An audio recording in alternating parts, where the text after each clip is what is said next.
24 tahun di sini. 24 tahun di sini. Karena saya masuk tahun 2000. Aku senang terus di panti ini, happy terus.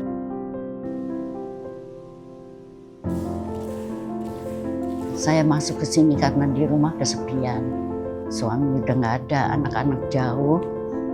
Jadi saya putuskan masuk ke sini. Jauh lebih happy juga lah ya. Jauh lebih happy.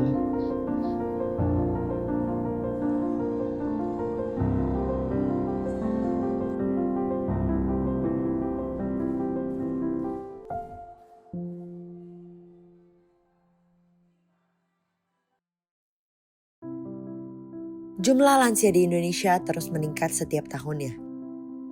Menurut Kementerian Sosial, pada tahun 2025, angka tersebut diperkirakan mencapai 33,7 juta jiwa atau sekitar 11,8% dari total populasi.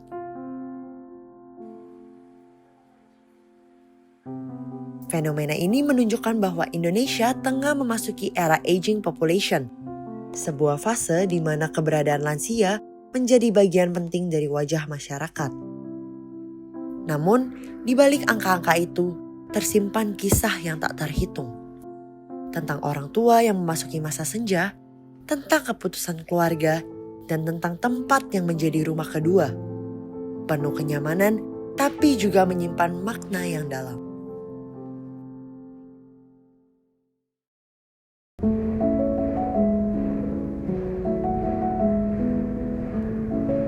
Nama saya Mahdalena Muljani, dipanggilnya biasanya Mahda, 80,5 tahun. Masuk ke panti sini dari bulan September tahun 2024 yang lalu. Saya dulu waktu muda, saya dokter, bekerja di puskesmas dan praktek di rumah. Ya, kegiatan rutin kita itu tiap pagi habis sarapan ke kapel. Doa di kapel, kemudian ya habis itu kadang-kadang ada senam ya, 3 kali seminggu. Nah setelah itu istirahat, masuk kamar, kemudian makan siang. Nah setelah makan siang, biasanya saya nggak tidur atau apa enggak, cari kegiatan. Misalnya main kartu, makeup gitu, atau kalau nganggur di kamar ya merajut, membaca buku, dengerin musik, isi sudoku, isi TTS. Jadi selain ikut senam untuk badan, kita juga senam otak gitu supaya nggak cepat pikun.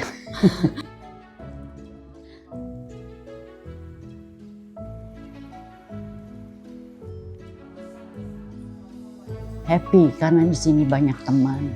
Saya masuk ke sini karena di rumah kesepian. Suami udah nggak ada, anak-anak jauh. Jadi saya putuskan masuk ke sini. Sejak tinggal di sini jarang sih, jarang. Kalau di rumah kan kesepian terus. Kalau di sini banyak teman. Banyak temannya. Ya, jadi nggak kesepian lagi. Nama saya Bernadette Sobiru. Lahir di Muntilan, Jawa Tengah. Desa ning ora kalung kiso. Umurnya 92. 92. Ya. Kegiatan yang Oma paling suka itu apa, Oma? Paling suka lagu-lagu, Nyanyi, dengerin lagu. Kalau senam? Senang juga. Senam juga, Oma. Banyak kesukaannya. Merenda dulu. Sekarang udah nggak merenda lagi. Nggak sabar saya. Aku senang terus di panti ini, happy terus. Karena aku boleh nyanyi. Rasanya sepi. Jadi harus nyanyi ya, yang bikin Oma bahagia itu nyanyi ya berarti ya.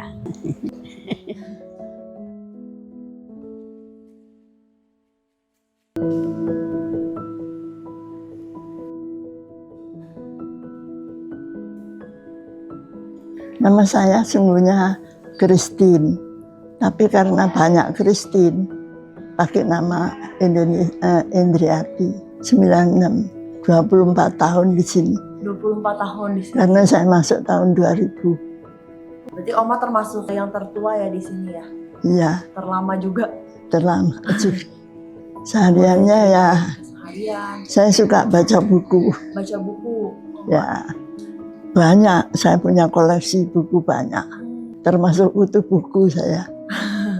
Selain baca buku mungkin ada Main kegiatan kartu. lain? Kalau dulu sama lain-lainnya main rumiku Papa. Tapi sekarang saya capek saya. Oh, jadi Jadi habis makan saya aktivitasnya dikurangi. dikurangi. Ya.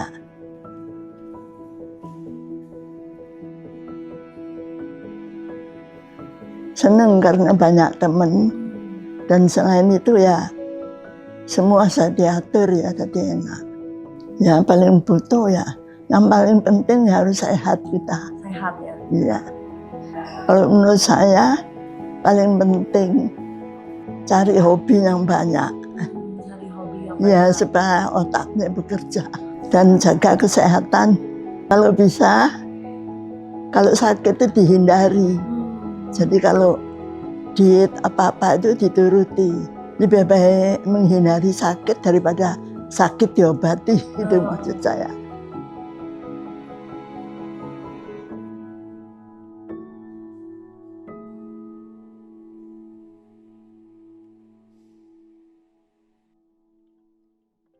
Di balik senyum dan kenyamanan para lansia di panti, ada kisah keluarga yang mengiringi keputusan ini. Beberapa anak berbagi cerita dari kejauhan. Ada yang tinggal di luar negeri, ada yang memilih tak menunjukkan wajahnya. Tapi semua hadir dengan alasan yang sama, memberi yang terbaik bagi orang tua tercinta. Saya Marta ya. Historinya ya, karena satu, mama itu kan kondisinya demensia atau Alzheimer, dan itu juga pertimbangannya hampir 2 tahun ya. Saya waktu itu memutuskan resign untuk menjaga mama. Tapi setelah 2 tahun saya melihat kondisinya harus seperti ini dan saya juga harus mulai bekerja lagi. Waktu itu saya ngajak pengobatan, ada dokter yang menyarankan bahwa mama ditaruh di panti aja karena lebih bagus untuk orang tua, apalagi yang menderita Alzheimer. Dan dokter itu bilang juga jangan takut, kamu nggak buang orang tua kamu, tapi malahan itu lebih bagus karena di sana banyak temennya. Saya dapat tawaran kerja, akhirnya saya bekerja ya. Tapi itu pertimbangan benar nggak ya harus naruh mama. Saya berdoa dulu ya. Tapi akhirnya saya survei ke sana, saya lihat iya ya.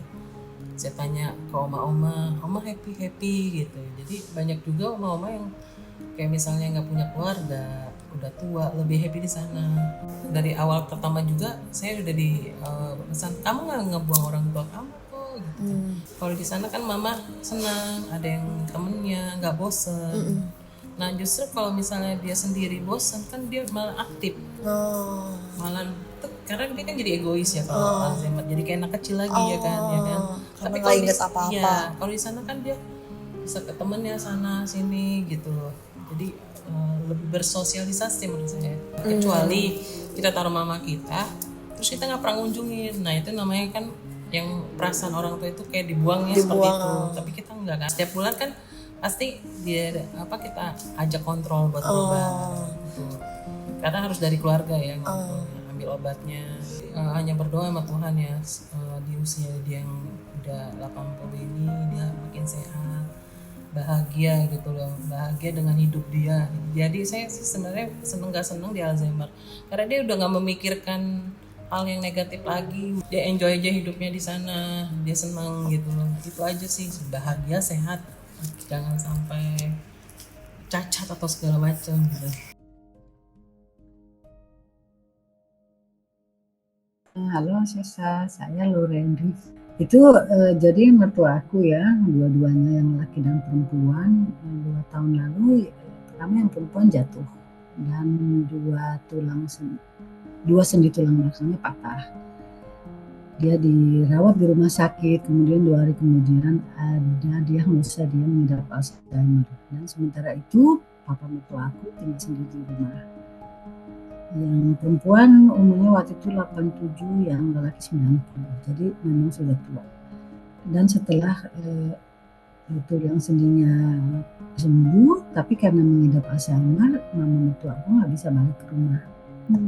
Jadi dia dirujuk ke satu tempat tinggal sementara di satu rumah jompo sambil menunggu dia dapat tempat tinggal di rumah jompo. Dan akhirnya mama mertua aku ke situ di wing yang khusus untuk orang mengidap demensi dengan segala expertise yang ada di situ.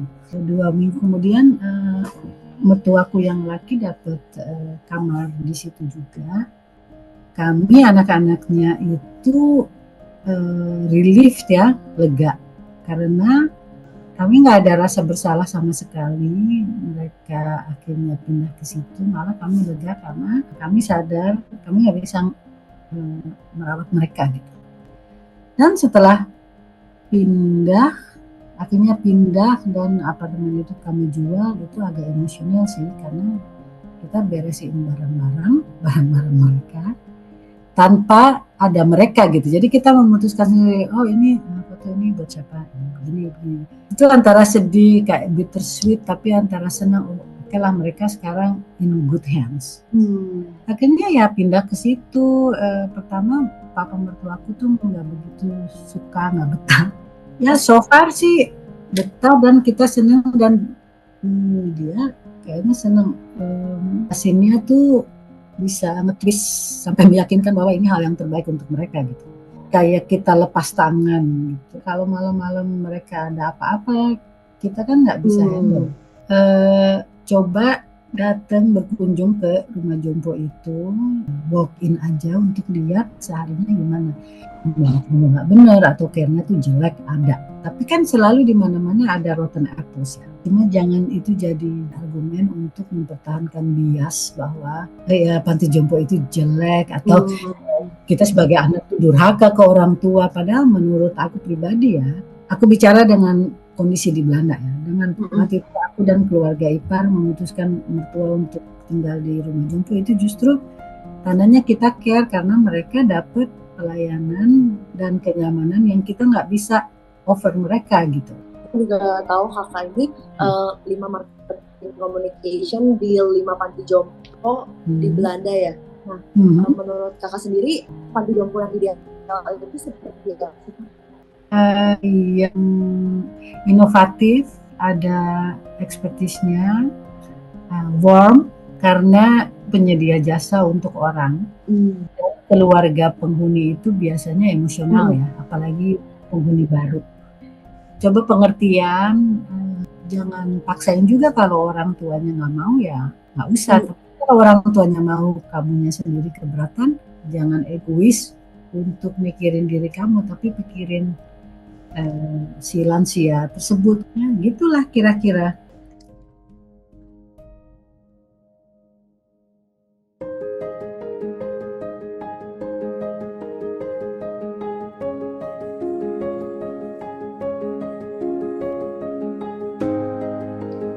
Saya Dr. Lani, saya tinggal di sini sebagai dokter umum yang mengurus opa-oma kalau misalnya malam gitu ada apa-apa ya kita yang bawa ke rumah sakit gitu ya. Atau kalau misalnya ada yang mendadak sakit ya saya yang obatin juga di sini gitu. Ya saya berusaha mendekatkan diri ke dia, terus ngadain konseling dulu, tanya jawab gitu sampai dia udah akrab sama kita. Terus jadi nanti kita kasih solusi harus begini-begini sambil bantu didoain gitu. Ya kita berusaha kasih pengertian gitu, maksudnya mungkin anaknya sibuk di rumah kan oma maksudnya kan tinggal sendirian. Daripada bengong sendiri kan lebih baik di sini banyak teman, banyak kegiatan. Kita berusaha teranginnya begitu gitu. Kan kalau udah tua kan kadang-kadang balik lagi kayak anak kecil ya. Tapi ya kita mesti tahu cari masing-masing opa-oma itu ada nggak semua sama, kita mesti cari selahnya titik lemahnya apa, yang ini apa gitu.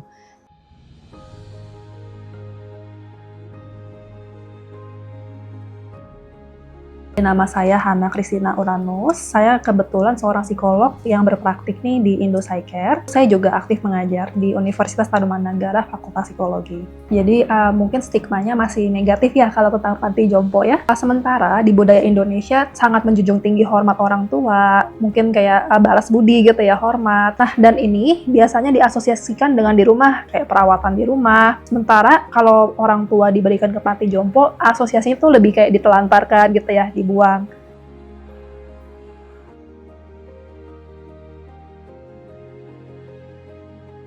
Karena tidak mungkin kalau di luar negeri memang banyak yang mereka ada rumah lansia dan sebagainya. Tapi apa iya kita dengan budaya ketimuran kita menitipkan orang tua kita, padahal kita mampu untuk merawat mereka. Padahal sebenarnya ya, kalau di panti jompo nggak sejelek stigma itu loh gitu. Banyak panti jompo yang baik, kayak fasilitasnya oke, dan bahkan membuat para lansia itu lebih berdaya. Kita perlu memberikan edukasi lagi bahwa panti jompo tuh sebenarnya tidak buruk gitu, bahkan sangat baik. Ya membuat lansia itu merasa berdaya, kayak punya power lagi. Mungkin banyak aktivitas fisik gitu ya, yang kayak membantu menyehatkan, yang menstimulasi kayak kemampuan berpikirnya. Dan secara sosial juga mereka mungkin jadi lebih bergaul, ketemu sesama lansia, dan mungkin lebih tidak kesepian gitu. Jadi gimana caranya ya, terpaksa dengan edukasi gitu ya, kayak jangan bosan-bosan untuk memberitahu ke semua orang bahwa panti jompo itu tidak identik dengan penelantaran. Mungkin kalau dia tidak memberikan izin gitu ya, dia di panti jompo, dia bisa akan merasa tidak berdaya, tidak berguna. Oh, saya udah nggak bisa apa-apa, kayak dibuang lagi, kayak merasa tidak dibutuhkan. Ya mungkin bisa ada rasa kesepian dan bahkan bisa lead to depresi juga ya, kayak helpless. Kalau misalnya dia tidak dikomunikasikan dengan baik, kayak sedih gitu pasti ya. Jadi itu tentu balik lagi pada keterlibatan keluarganya nih. Ya yang pertama yang bisa disarankan, lakukan kunjungan rutin. Jadi jangan pas lagi sempat aja gitu, tapi secara khusus kita menyiapkan waktu. Jadi diusahakan sedemikian rupa ya. Kemudian walaupun jauh gitu ya, usahakan tetap memberi perhatian nih. Karena ada waktunya mengirim surat atau mengirim kado atau pesanin makanan gitu, kasih ke opa oma yang ada di panti jompo tersebut. Mungkin misalnya ada anggota keluarga mau ulang tahun, opa oma juga diajak diskusi gitu, kayak mau makan di mana, kayak mau dirayakan sama siapa aja. Jadi beliau merasa nggak ditinggalkan. Jadi pesan saya, jangan langsung berasumsi negatif, coba dilihat dulu. Karena mungkin dari luar nggak kelihatan, tapi saat kita masuk ke dalam, oh ternyata banyak perawat yang care gitu, banyak staf yang peduli, ternyata fasilitasnya oke, dan bahkan banyak opa oma juga yang ngerasa lebih happy gitu di sana. Kita perlu fleksibel dan menyesuaikan juga.